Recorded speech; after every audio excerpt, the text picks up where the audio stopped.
Baik-baik turun tangga tu. Ha, seterusnya.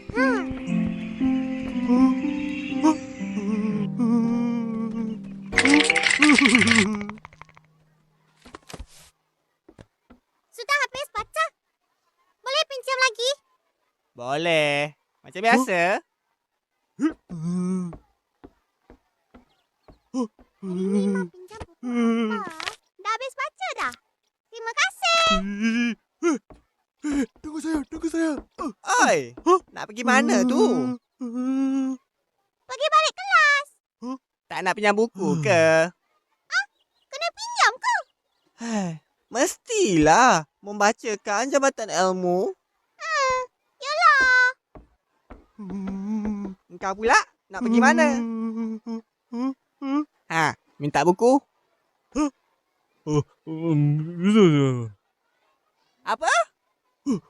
Cakap elok-elok lah. 2, 3 ulas sawah. Besoklah saya bawa. Huh? Apa besok-besok? Pagi sekarang? Kenapa Haji tu? Ini buku lain. Itu buku saya tertinggal di rumah. Kenapa tertinggal? Belum habis baca. Minggu depan bawa.